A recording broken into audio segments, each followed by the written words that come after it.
Hi, this is Kevin Deal from Upscale Audio, and today we're going to talk about a question that has come up, which is what's more important, a tube preamp or a tube power amp? So before we go there, I want to say my forehead might be a little shiny because my makeup bag is gone. This whole place has changed, right? And some of you have commented that our videos have changed in quality, have improved in quality, and that's because I hired a true degreed videographer and we're making everything higher quality. But I had to say to him, I go, wait a minute. We got to stay true to our roots. Don't forget, Kevin Deal gets attacked, right? We got to stay true to my original guy who still works for us. My original video guy, Mr. 420, as we call him. We got to keep stoner here.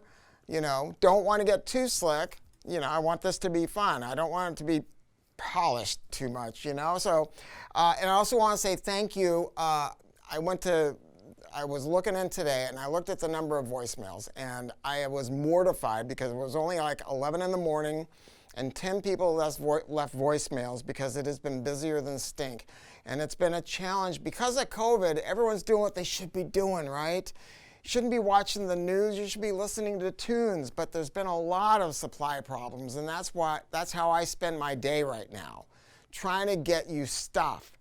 And I want to thank you for having fun. Thank you for understanding that my people are pushed to the limit, and they really care, and I care. So what are we talking about here? Well, it comes up sometimes, like looking at too much tubes.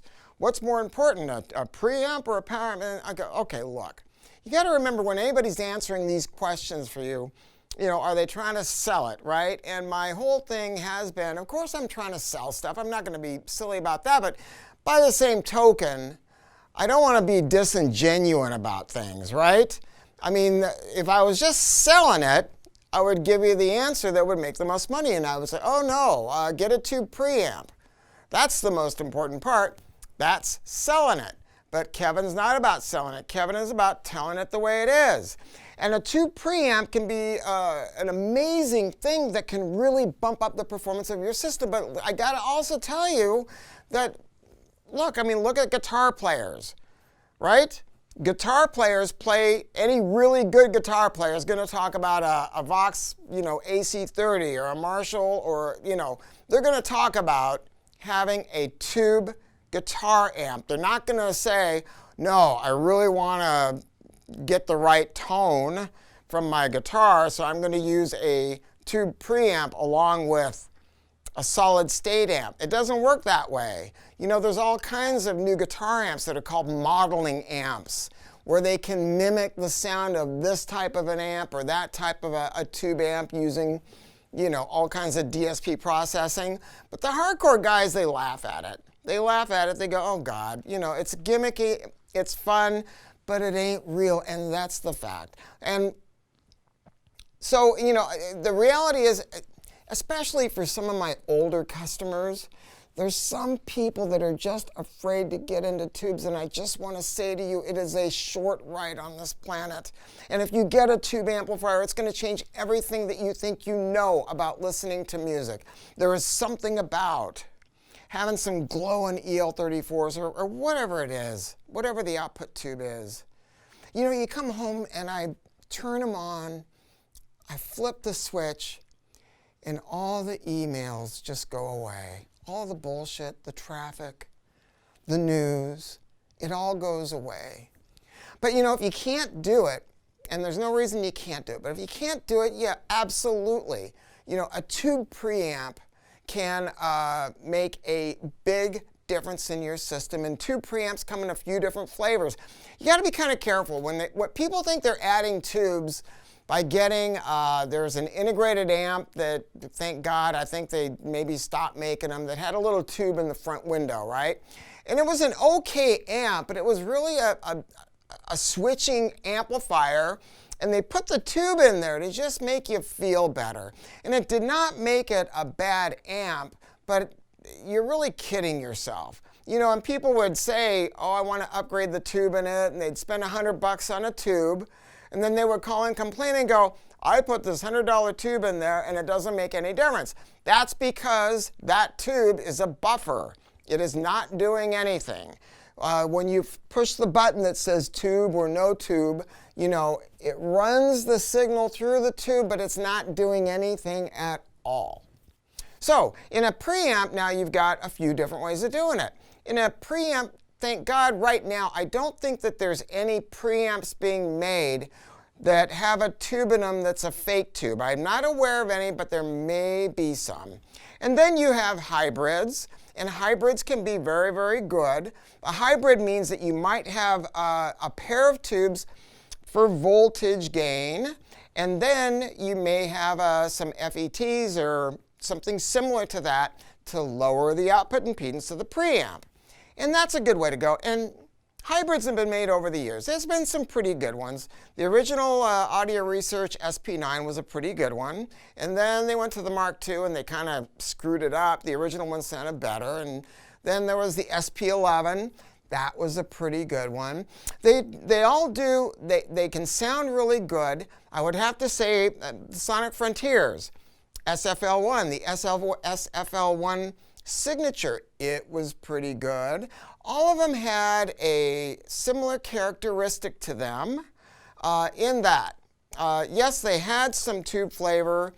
They also had a very direct sound to them. Now, like the Premolina preamp that we're looking at here, this is all tube. So you have tubes for voltage gain, 4 of them, and then a pair of followers to lower the output impedance naturally, and then tube rectification. So that is going to be the purest type of a tube preamp. I mean, real purity. And I would say to you that that's really considered to be the gold standard. Get a tube preamp that has tube rectification or tube regulation. And there are, upper line, very expensive preamps that have one or the other. And then you're going to be getting all of that glory. Plus, tube rectification, people always go, well, I want it to be really, really quiet, so I want solid state. No, actually, tube rectification technically is quieter than solid state rectification, but it's expensive to implement.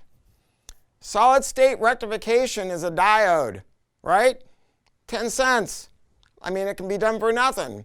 Tube rectification, to put a 5AR4 tube in there, that's going to cost a manufacturer maybe 25 bucks.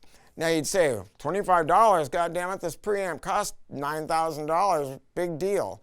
It is a big deal because some companies, man, they got this stuff boiled down to not the nearest dollar, but pennies.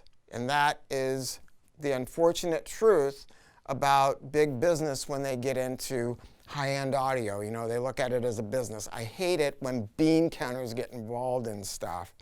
Now, I'm going to say one more thing. People go, well, what about having too much tubes? Should I get a tube phono stage? But if I do that, it's going to be too much tubes. No. First off, a tube power amp properly designed should give you full bandwidth and amazing bottom end. Remember this. What's the best, the most iconic bass guitar amp ever made? The one that every bass player talks about. It's the Ampeg SVT. And you guys out there that are musicians, you know what I'm talking about. And I'm going to tell you something. One of my very best friends was the man that designed that thing back in the 60s, and he tells me great stories about it. So don't tell me that a tube amp cannot have great bass, because absolutely they can. But the idea of having too many tubes, the one thing you got to say is, okay, let's say you're adding a tube phono stage. If you don't have the budget to get something that's good, let's say like the Manley Steelhead is really good, the Manley Chinook Special Edition Mark II, the Zestos Andros, amazing. There's the EAT, Eagle Petit, I mean, there are some really, really good ones that are kind of reasonably priced, but I would suggest, well, you know what, there are a few of them. I should shut up right about now. There are a couple of them that are not that much money, that are pretty damn good, that are tubes. So maybe I shouldn't even say that. But I would not get super wacky about making everything two-tube. I would make sure that you get something that's quiet, especially if you're going to get a phono stage that's going to work with a crazy low output moving coil cartridge, and some of you guys are buying cartridges that are really low output. I'm talking about, 0.25, 0.3, so be a little mindful of that, but my analog gurus will help walk you through that. So can you have too many tubes? Well, you can if you are wound too tight. Yes, if you're some dude who is, and we have them that call here sometimes, and you're wound really tight, you got to understand that if you've got 12 tubes here and you've got 12 tubes here and then you got 6 tubes in your phono stage, every once in a while one of them is going to go noisy. And if you are wound really, really tight, maybe get yourself a tube amp and a tube preamp and just roll with that, but don't get too many tubes because, of course, look, telling it like the way it is, right, the way I try to do means being honest and saying, yes, on an occasion you're going to have a tube that goes noisy, then you got to figure out which one it is, and then you replace it. But for me, I don't care. I got to tell you, it's part of the care and feeding. Now, let me finish with this.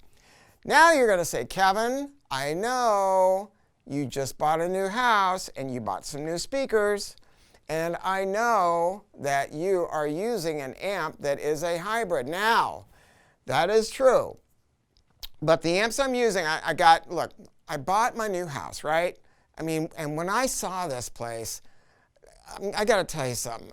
I sat on the wall, I looked up at it because it's on a hill, and I said, this place is for me. And it had this room that had these funky dormers in the corners, and it was about 33 feet by 33 feet. And the lady that owned it goes, yeah, this room was supposed to be this, and it's a nightmare. We never knew what to do with it. And I looked at it, and I go, oh yeah, I can see, boy, this room really sucks, And they were using it really as like a storage in an attic thing. And I'm like, oh my God. So right now I've got a pair of Grand Utopias in there, and I'm using some Pathos Adrenaline amps. Now, those are a different thing altogether because that is an in-pole amp. And in-pole amps are an entirely different thing from any company on the planet. And it is a great big amp because these are great big $260,000 speakers, and these amps are 140 pound each. And they are big Class A amps. And in-pole works differently because it's a patented design where you have just one tube, or actually 2 tubes, giving you voltage gain, and then it goes through these big, huge chokes and then to these output devices that are running past their theoretical limits. And it's a crazy, crazy design, but it works, and it almost ionizes the air with music. Now, I still haven't finished setting the system up, but I got to tell you, it's pretty badass. So I don't want to talk out of both sides of my mouth, right? I've got to tell you the way it is. But I got 3 other systems in my house, right? I got 3 other ones. My bedroom, my home theater is all tube, and then my man cave, all tube.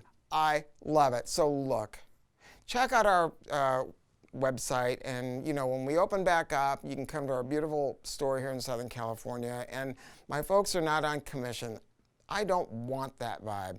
I want you to have a good time. I want them to listen to you and your needs and to be honest and get you something that's just going to make your heart pitter-patter. So listen, come to Upscale Audio. I promise you, we're going to treat your system like it's ours. Thank you.